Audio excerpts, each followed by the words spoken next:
आगे सीढ़ी साकरी, पाछे चकनाचूर,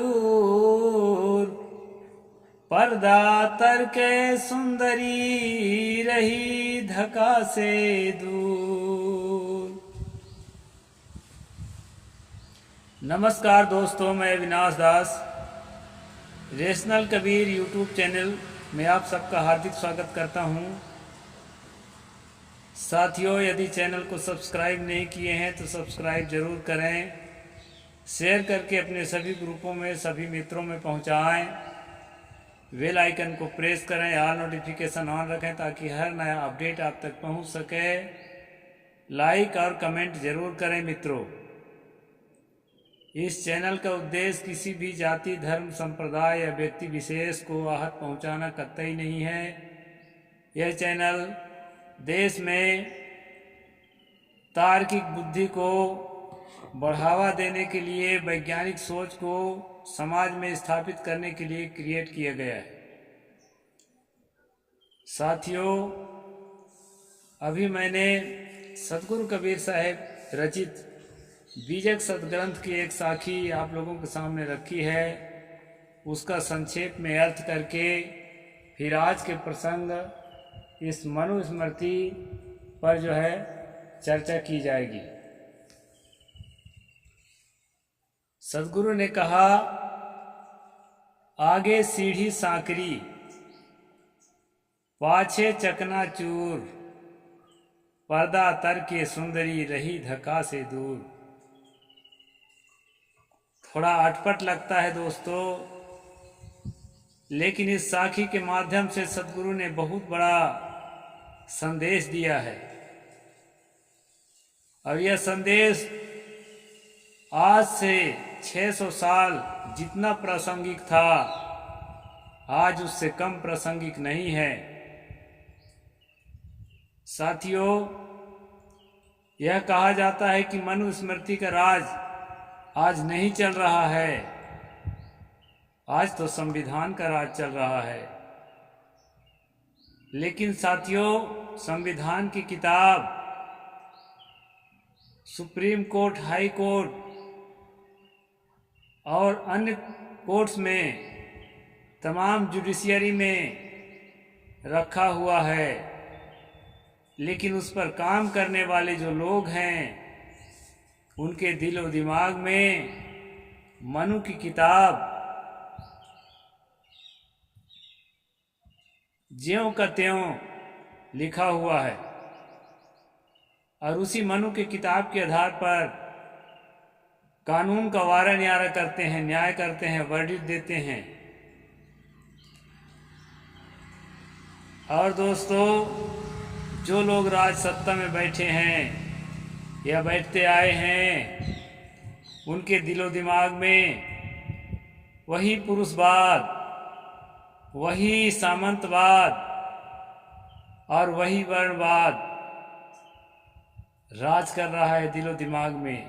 और जो चीज़ दिमाग में होती है दोस्तों, वही जो है हमारे कर्मों में होती है। जो चीज़ हमारे कर्मों में होती है, समाज के लिए हम वही करते हैं। अभी कुछ समय पहले आपने देखा होगा,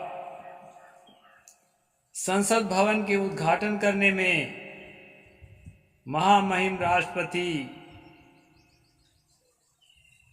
माताजी को, द्रौपदी मुर्मू को इसलिए नहीं बुलाया गया था। पहली बात तो वो अनुसूचित जनजाति की हैं, दूसरी बात तो महिला हैं, तीसरी बात वो विधवा है। मनु के कानून में विधवा के लिए क्या कहा गया है, महिला के लिए क्या कहा गया है, छोटी जातियों के लिए क्या कहा गया है। जो जाति छोटी कोई नहीं होती है, लेकिन जिनको ये लोग छोटी घोषित कर रखे हैं, उनके लिए क्या कहा गया है, मैं बहुत लंबे समय से बताते चला आ रहा हूँ। और जो हो रहा है प्रत्यक्ष में, उसको दिखाते भी चला आ रहा हूँ। पन्ना के महारानी जीतेश्वरी देवी को मंदिर से घसीट घसीट कर निकाल दिया गया। छोटी जाति की तो नहीं थी, वो छत्रानी थी, लेकिन विधवा थी और महिला थी। जुगल किशोर मंदिर में केवल पुरुष को, राजघराने के पुरुष को ही चमर डुलाने का हक, अधिकार दिया गया था। और उसी घराने की थी। विधवा होने के बाद पति की जगह पर वो जब गई स्वयं चमर डुलाने को, तो उसको घसीट घसीट कर बाहर कर दिया गया और FIR भी उसके नाम से कर दिया गया कि ये शराब पीकर आई थी। साथियों, कोई महिला मंदिर में शराब पी करके पूजा करने के लिए कभी नहीं जाती, चाहे घर में भले पीती हो। और दूसरी बात जो है, महिलाएं प्रायः शराब नहीं पीती। बहुत कम महिला हैं भारत में जो शराब पीती हैं। शराबियों की संख्या पुरुषों में ही ज़्यादा है। और अभी ताज़ा घटना, तत्काल परसों की घटना भी बता देता हूँ। आप लोग सोशल मीडिया के माध्यम से देखे होंगे कि लाल कृष्ण आडवाणी जो एक वयोवृद्ध नेता हैं, उनको भारत रत्न से सम्मानित किया गया है। अब भारत रत्न उनको देना चाहिए था कि नहीं देना चाहिए था, ये अलग बात है, क्योंकि एक सांप्रदायिक ताकत के नेतृत्व करते थे। ये पूरा देश, पूरी दुनिया जानती है। सार्वभौमिक देश के नेतृत्व उन्होंने नहीं किया है, तो ये उनका अपना मसला है। उनके हाथ में ताकत है, वो किसको क्या देंगे वो जाने। लेकिन साथियों, ये तो पक्का देखा गया कि जिस समय भारत रत्न थमा रही थी प्रधानमंत्री माननीय नरेंद्र मोदी जी, बगल में कुर्सी में बैठ करके और ताली बजा रहे थे। भारतीय संविधान में राष्ट्रपति का पद सर्वोच्च होता है। राष्ट्रपति जहां स्वयं खड़ी है, तो वहां पर प्रधानमंत्री को भी खड़े होकर सम्मान करने का कर्तव्य बनता है। लेकिन माननीय PM महोदय ने ऐसा नहीं किया। वो अच्छा किया या गलत किया, ये मैं नहीं कहना चाहता। ये भारतीय संविधान के हिसाब से तो उन्होंने अच्छा नहीं किया। भारत के जो संस्कृति है, बौद्ध संस्कृति, जैन संस्कृति, यहाँ तक कि हिंदू संस्कृति, इसके अनुसार भी उन्होंने मर्यादा का पालन नहीं किया। लेकिन दोस्तों, ये ज्ञान उनको कहाँ से मिलता है कि हमें ऐसा करना चाहिए? बिहार के एक जो है प्रतिष्ठित नेता ने कहा है कि ये नागपुरिया कानून का प्रभाव है। तो साथियों, नागपुरिया कानून, RSS का कानून, सावरकर गोलवरकर का कानून मनुस्मृति पर आधारित है। क्योंकि सावरकर पहले भी कहते थे कि मनुस्मृति तो है, तो अलग से संविधान लिखने की क्या जरूरत है? संविधान लिखेंगे, कानून बनाएंगे, लोगों को कानून के बारे में एजुकेटेड करना पड़ेगा। और मनुस्मृति के धुन में तो हम वैसे ढाल चुके हैं, हर आदमी के दिलो दिमाग में कानून का ज्ञान हो गया है, किसको क्या करना है, कैसे करना है, सबको मालूम हो चुका है। हर तेली जानता है कि मुझे तेल पेरना है, हर कुर्मी जानता है कि मुझे खेत में हल जोतना है, आजकल ट्रैक्टर जोतते हैं। हर लोधी जानता है मुझे खेती करना है, हर कलार जानता है मुझे दारू बनाना है। तो ये जो है मनुस्मृति का ज्ञान जो है, जातीय ज्ञान जो है, हर स्त्री जानती है कि मुझे झाड़ू पोंछा लगाना है, बच्चा पैदा करना है, बच्चा पालना पोसना है। तो मनुस्मृति का ज्ञान जो थोपा गया लोगों के दिमाग में, वो ज्ञान पहले से चला आ रहा है और फॉलो भी हो रहा है। प्रत्यक्ष देख रहे हैं कि देश के महामहिम के सामने कुर्सी पर बैठा हुआ है, आपको PM दिखाई पड़ रहा है। तो दोस्तों, मैंने मनुस्मृति का पाठ आपको सुनाया है। सबसे पहले मैं साखी का अर्थ कर रहा था उसकी गंभीरता में थोड़ी जाकर के मैं बता देता हूँ। आगे सीढ़ी सांकरी, पाछे चकनाचूर। पाछे का मतलब जो है जो चीज बीत चुका है, जो इतिहास बीत चुका है। इतिहास काल में महिलाओं की जो दुर्दशा थी वो चकनाचूर थी, चूर चूर थी, किसी काबिल नहीं छोड़ा गया था। और आगे सीढ़ी सांकरी है। सीढ़ी कहते हैं ऊपर चढ़ने के साधन को, और ऊपर चढ़ने का जो साधन है वो क्या है? सकरी है, कठिन रास्ता है। हमारे गांव में आसपास में मैं देखता हूँ महिला जब सरपंच बन जाती है तो उसके पति ही पूरा कार्यवाही करता है, साथ में घूमती भर रहती है, कुछ नहीं कर पाती, जबकि पढ़ी लिखी हैं, एजुकेटेड हैं, अच्छे डिग्रीधारी हैं। इसका मतलब क्या है दोस्तों? डिग्रीधारी होना अच्छी बात है, लेकिन जो है ग्राउंड का अनुभव होना उससे भी अच्छी बात है। जिसको बाहर घर से निकलने नहीं देंगे, चार दीवारी के अंदर रखेंगे, कितना भी एजुकेटेड रहेगी, ग्राउंड का ज्ञान उसको कैसे होगा? प्रैक्टिकली ज्ञान कैसे होगा? इसलिए जो है वो फेल होती हैं। और जो महिला इस जो चार दीवारी है इसको तोड़ करके, या उसके गार्जियंस जो है उसको सहारा दे करके चार दीवारी से बाहर रख करके, जिम्मेदारी सौंप करके बाहर ग्राउंड का काम दिया है, वो महिलाएं कुशलतापूर्वक करती भी हैं। ये आप देख सकते हैं प्रत्यक्ष रूप में। कई नेताओं को देख सकते हैं जो महिला नेता हैं, नेत्री हैं। कई जो बिजनेसमैन हैं महिला, उसको देख सकते हैं। अन्य भी काम में जो लगे हुए हैं, बड़े बड़े पद में जॉब करते हैं, उनमें भी कई ऐसे हैं जो पति के सहारे नहीं, अपने सहारे करती हैं। तो अपने सहारे वही करेगा। सतगुरु ने कहा पर्दा तर की सुंदरी रही धक्का से दूर। यहाँ धक्का का मतलब होता है भीड़, और भीड़ का अनुभव, बाहरी ग्राउंड का अनुभव। अगर पर्दा के अंदर छिपा के रखोगे तो वो जो है बाहरी अनुभव से अपरिचित रह जाती है। और जो बाहरी अनुभव से पूरी तरह अपरिचित हैं, स्कूल कॉलेज के यूनिवर्सिटी की डिग्री लेकर के भी वो अपने डिग्री के हिसाब से जब उनको कोई काम मिलता है तो उस काम को निभा नहीं पाती है। इसलिए साथियों, ग्राउंड का अनुभव के लिए मैं मानता हूं कि ये मनुवादी विचार के लोग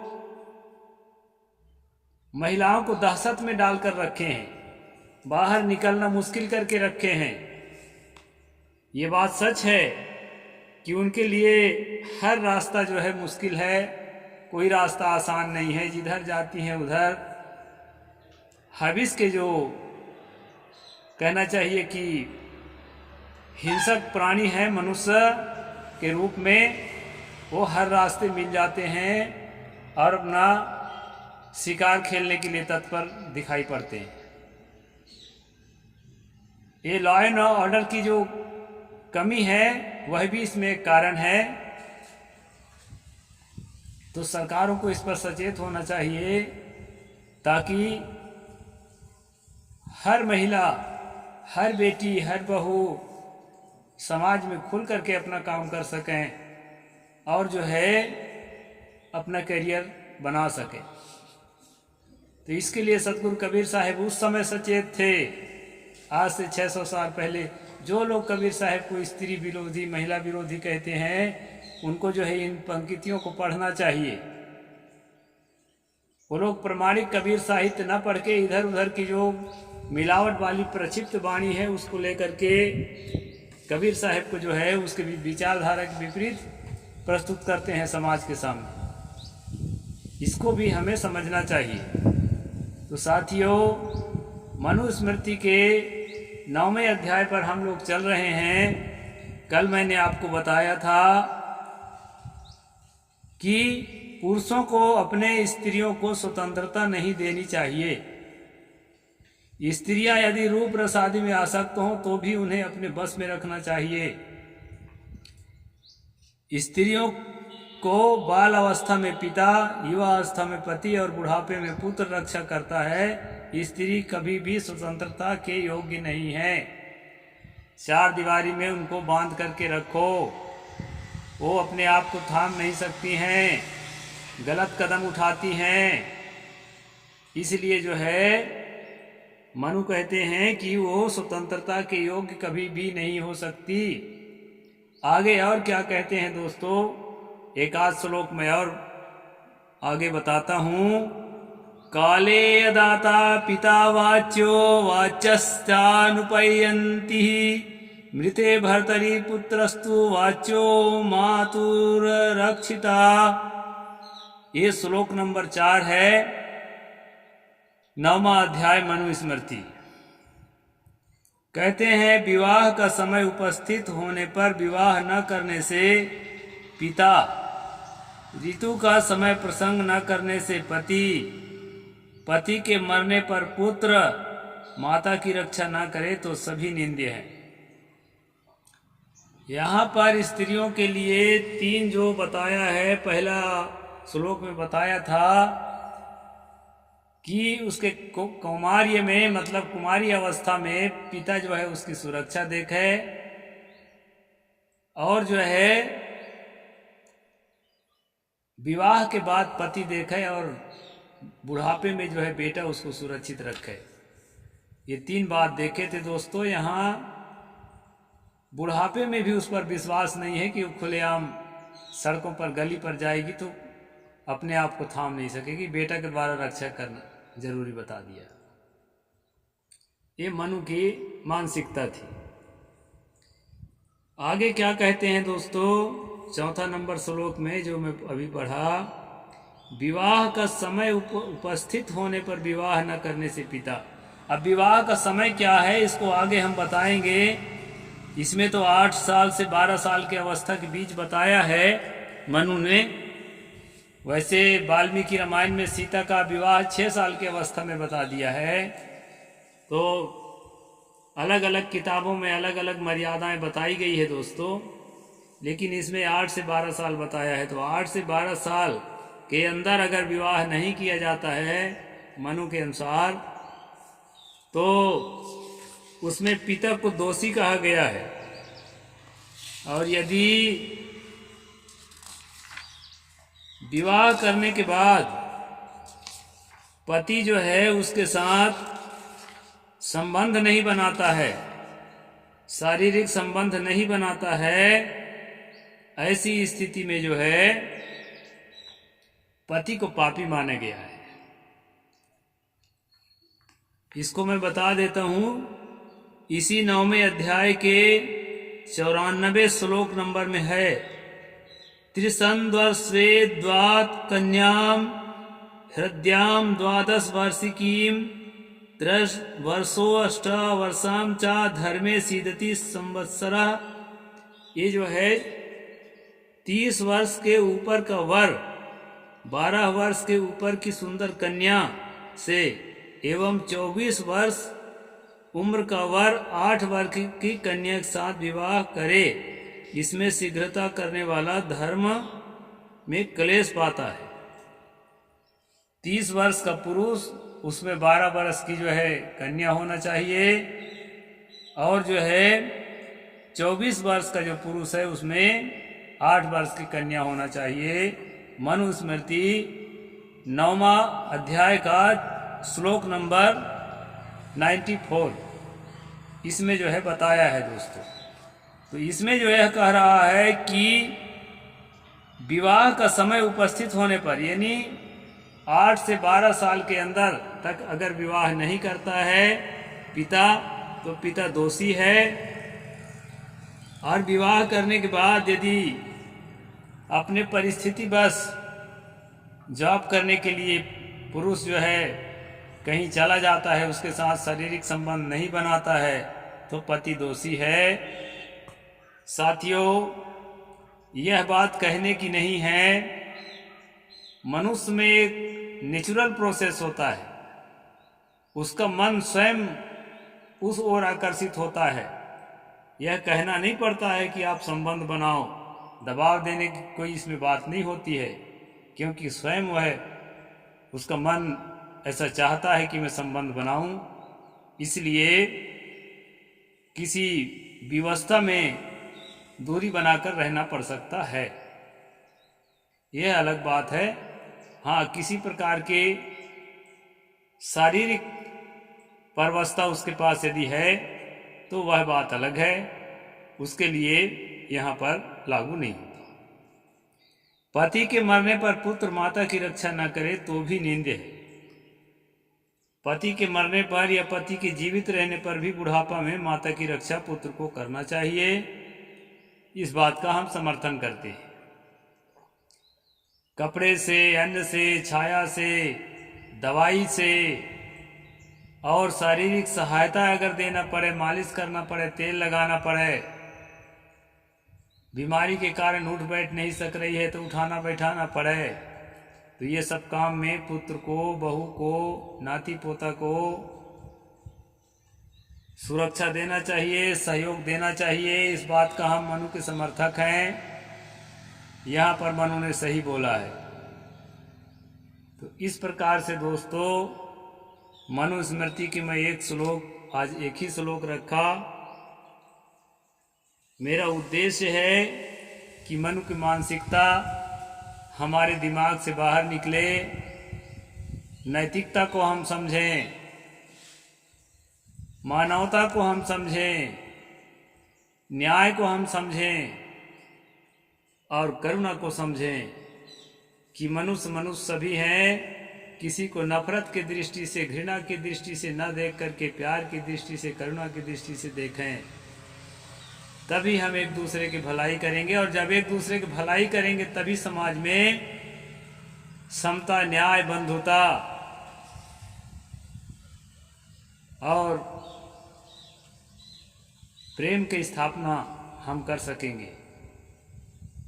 नहीं तो दोस्तों लड़ते झगड़ते रहेंगे, दूसरे को अपने से नीचा दिखाते रहेंगे, जो मानवता नहीं है। आज इतना ही। साहिब बंदगी। जय जोहार, जय भीम, जय भारत।